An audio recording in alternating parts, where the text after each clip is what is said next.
Di konsolidasi akbar di GBK Sabtu lalu, kader PDIP membulatkan tekad untuk memenangi pemilu sekaligus mengantar Ganjar sebagai presiden. Kita akan ulas makna politik konsolidasi akbar PDIP kemarin bersama politisi PDIP Arya Bima dan pakar politik Nyarwi Ahmad. Selamat malam Bapak-Bapak.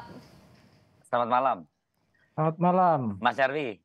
Ya, Mas Arya Bima, sehat. Selamat malam, terima kasih sudah hadir. Saya ke Mas Arya dulu. Kalau Bu Mega itu kan tegas mengingatkan kadernya untuk memenangkan PDIP dan Ganjar. Jika tidak patuh diminta mundur. Nah, ini apa maksud penegasan ini? Apakah memang selama ini masih ada kader di internal yang tidak patuh?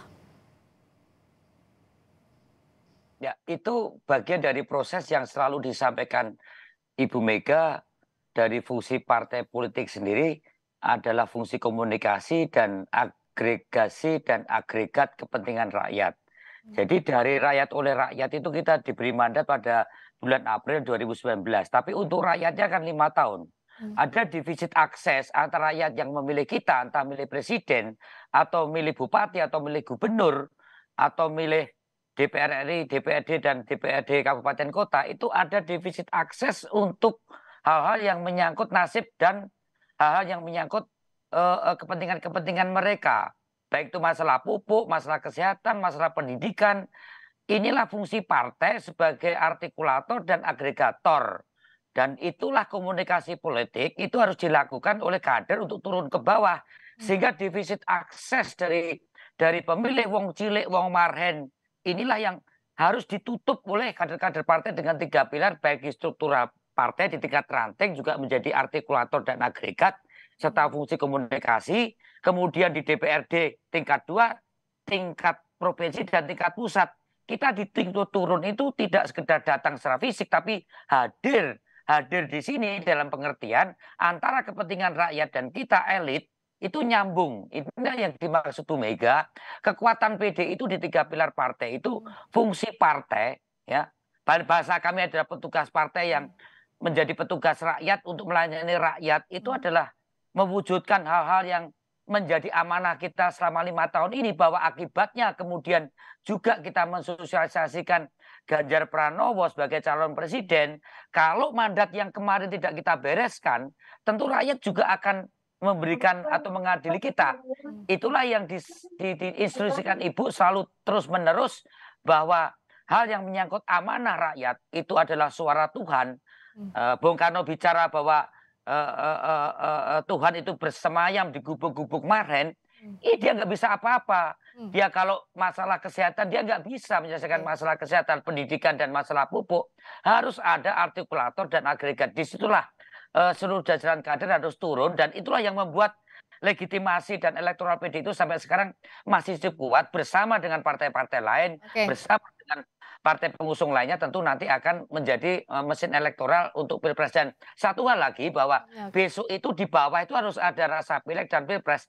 Jangan sampai nanti di bawah itu hanya rasa pileg, mereka mikir kepentingannya sendiri-sendiri. Nah, ada 2 mesin.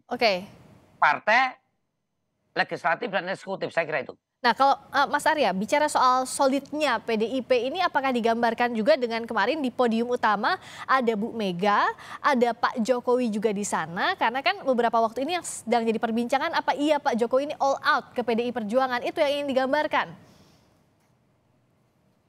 Untuk mempertegas saja bahwa ini Pak Jokowi kan juga sebagai presiden. Di dalam hubungan relasi kuasa dengan Pak Prabowo ada hal-hal yang dikapitalisasi menjadi relasi politik, komunikasi politik sebagai capresnya Pak Prabowo, seorang capres yang didukung oleh Pak Jokowi. Nah, penegasan mengenai posisi Pak Joko Widodo yang menterinya menjadi calon presiden, tapi sekaligus dia juga sebagai seorang kader partai.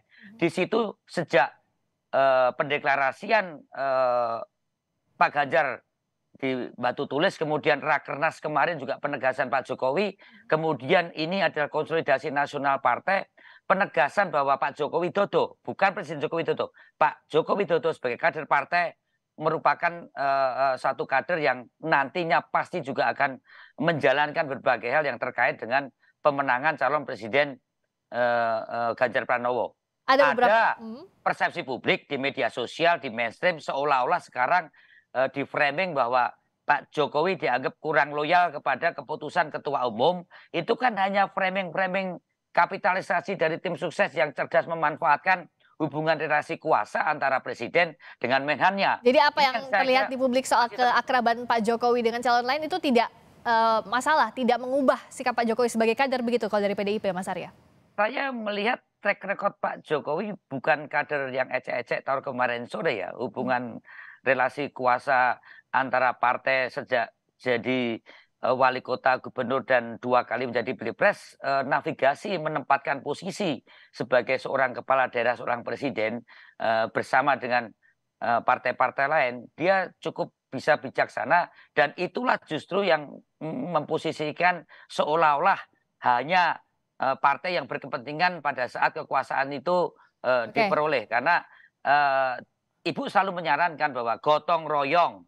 PDI Perjuangan meyakini bahwa persoalan bangsa ini tidak bisa diselesaikan hanya PDI saja. Dan itu tercermin di dalam sikap Pak Jokowi sebagai presiden. Tapi sebagai kader partai, saya yakin loyalitas Pak Jokowi tidak diragukan. Mas Nyarwi, apakah melihat hal yang sama di kemarin di puncak peringatan Bulan Bung Karno yang ini tunjukkan adalah soliditasnya PDI Perjuangan, mulai Bu Mega yang bilang bahwa harus satu instruksi kader PDI Perjuangan, termasuk ada Pak Jokowi juga di sana sebagai kader PDI Perjuangan dan Presiden. Ya, saya kira PDI ini partai yang dari sisi keorganisasian dan kedisiplinan organisasi partai itu overall di atas rata-rata ya dibandingkan partai yang lain, termasuk ideologisasi dan performa makanya muncul istilah tegak lurus ya kan, petugas partai dan lain-lain. Nah, apa yang disampaikan Bu Mega, kita lihat settingnya juga ya. Itu kan pertama sebenarnya acara untuk para kader ya, jadi konsolidasi kalau dibahasakan ya. Dan kalau di dalam marketing politik itu kan internal organisasi partai sebagai pasarnya itu dulu ya, tetapi itu sebagai perintah juga ya. Saya lihat kepada semua kader partai. Tapi yang menarik ya Friska, di situ kan diingatkan beberapa poin ya. Tadi sudah disampaikan Mas Arya Bima juga. Misalnya gitu ya, pentingnya partai itu selalu mengakar gitu ya. Tadi bahasanya akar rumput gitu ya. Jadi kekuatan partai itu sebenarnya bukan kekuatan partai itu sendiri yang lebih menentukan, tapi apa kan rakyat kan gitu. Makanya itu ada kata-kata perintah yang menurut saya menarik ya kepada Bu Mega, berkali-kali mengingatkan itu. Diulang-ulang saya lihat ya, bahwa ngakarnya itu ke bawah gitu ya. Nah, itu bergerak ke bawah sekali. begitu ya. Nah, termasuk tadi ya, karena apa? Karena partai-partai kita itu penyakitnya istilahnya ya. Kalau berkuasa itu ngakarnya ke atas ya, bukan ke bawah. Jadi selalu diingatkan ke bawah. Apalagi PDIP sudah 2 kali menang gitu, berkuasa dan rencana mau hat-trick katanya begitu kira-kira. Nah, kalau ngakarnya nggak ke bawah lagi kan itu repot ya. Nanti legitimasinya bagaimana? Termasuk dukungan publik atau rakyat masyarakat seperti apa.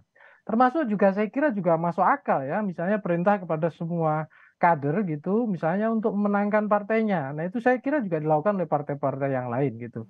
Nah, termasuk juga salah satunya misalnya di situ ada banyak yang tadi yang disampaikan pesan-pesan saya kira ya, termasuk fakir miskin, anak terlantar ya, problem SDM kita pengen jadi bangsa maju itu ya harus kita bangun ya kemampuan dan kecerdasan masyarakat gitu secara kolektif.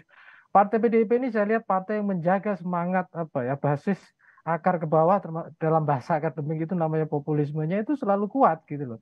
Sehingga dukungannya bukan dukungan elit tapi dukungan rakyat, dan ini termasuk bagaimana dengan relasi antar elit. Nah, salah satunya menjaga tadi kebersamaan itu ya, gotong royong bahasanya. Saya kira ini juga salah satu pilar, apalagi kemarin di momen-momen puncak ya perayaan Bulan Bung Karno, dan itu saya kira kan juga mengingatkan kembali ya pada GBK ya, cerita sejarah GBK Gelora Bung Karno itu.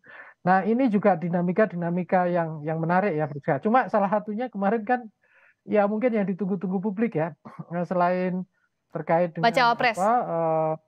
Betul. Nah, itu mungkin kemarin belum muncul ya. Tetapi itu masuk akal juga ya. Tidak ada misalnya kemendesakan PDIP kan untuk mengumumkan siapa cawapres. Yang menarik, yang penting malah menurut saya salah satunya justru menampung potensi-potensi siapa figur-figur yang bisa gitu ya menjadi partner cawapresnya Mas Ganjar Pranowo. Nah ini soal bacawa pres ini Mas Arya Bima kan Mbak Puan juga Mas Hasto udah bilang sebelumnya ngasih teaser gitu, ngasih bocoran akan ada kejutan bacawa pres bahkan nama-nama yang belum ada sebelumnya. Sebenarnya ada nggak sih di antara undangan itu? Begini, saya kan beberapa kali mendengarkan apa yang disampaikan Ibu, Pak Sekjen, dan Mbak Puan bahwa komunikasi politik dengan partai-partai pengusung capres-cawapres ini satu hal yang terus dilakukan, ditugaskan oleh Mbak Puan. Intinya bahwa cawapres itu pun selain nanti kriteria threshold ideologisnya memenuhi, tentu dukungan partai-partai lain, kesepakatan dari partai-partai pengusung itu juga menjadi suatu hal yang penting. Ini untuk menunjukkan juga kan isu keluarnya kan arogan, eksklusif, merasa besar itu ditunjukkan Ibu Mega berkali-kali bahwa PDI Perjuangan walaupun 20% threshold memenuhi, tetapi kerjasama gotong royong dengan partai-partai lain adalah sesuatu keniscayaan di dalam menyelesaikan persoalan bangsa ini saat ini maupun ke depan. Dan itu ditunjukkan bahwa salah satu hal yang menyangkut cawapres ini adalah sesuatu yang perlu dikomunikasikan dengan partai-partai pengusung lainnya, dan sampai sehari ini konsolidasi permufakatan di antara partai politik yang mulai saling melirik dan saling melihat seperti Golkar, PKB, Perindo, PAN ini masih membangun konsensus untuk bisa bersama-sama sehingga nanti bukan seperti milih ketua dan wakil ketua OSIS seperti di SMA atau wakil ketua BEM di universitas, tapi pasangan ini kan bukan kepentingan besannya atau mak comblangnya yang jadi sekarang masih didominan, prosesnya PDKT begitu ya Mas Arya Bima ya? Lebih pasangan untuk Indonesia ke depan dengan bagaimana persoalan Pancasila, kebinekaan, soal keadilan sosial, ini kan menjadi soal yang penting di dalam memaknai kedua pasangan itu untuk bisa mewujudkan di dalam problem dan dinamika kebangsaan saat ini, saya kira itu. Nah kalau Mas Nyarwi bicara soal ya kalau bacawa pres hal yang siapapun itu nanti dipilih artinya kan yang ditekankan kemarin oleh Bu Mega soliditas kader parpol, kader PDI Perjuangan. Nah Mas Nyarwi juga apa yang dibaca dari pernyataan Bu Mega bertanya begitu ke kader masih sayang nggak sama ibu? Nah itu menegaskan pernyataan sebelumnya atau tidak Mas Nyarwi soal harus tegak lurus dengan instruksi partai? Ya, posisi Bu Mega di dalam PDI Perjuangan itu kan unik ya, Rizka ya. Artinya pertama ketika PDI Perjuangan lahir itu sendiri gitu, betapa di sana posisi Bu Mega mengawal sampai partai pasca reformasi sampai hari ini. Saya kira sentralitas peran Bu Mega itu menjadi penting ya di dalam masa depan partai PDI Perjuangan itu sendiri. Ya, tetapi yang menarik juga ya, Rizka, saya mendengar beberapa kali itu Bu Mega juga mengatakan beliau sendiri katanya juga petugas partai, jadi itu juga artinya apa? Di situ ya itu Mas Arya Bima mengkonfirmasi. Nah, itu petugas juga partai, Bu Mega. saya kira itu juga menarik ya, otoritas Bu Mega di sana diberikan untuk memberikan cawapres termasuk nominasi cawapres. Cuma memang di sini ada dua tafsir ya, Friska. Yang pertama begini.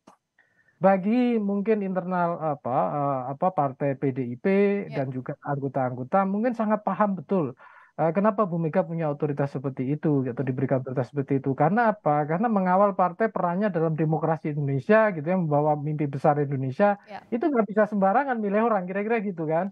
Kredibilitasnya, ya visinya, kapasitasnya dan lain-lain, integritas, track record itu harus betul-betul diseleksi dengan baik ya, karena kita mengendarai kapal besar bernama Indonesia itu nggak bisa sembarangan gitu.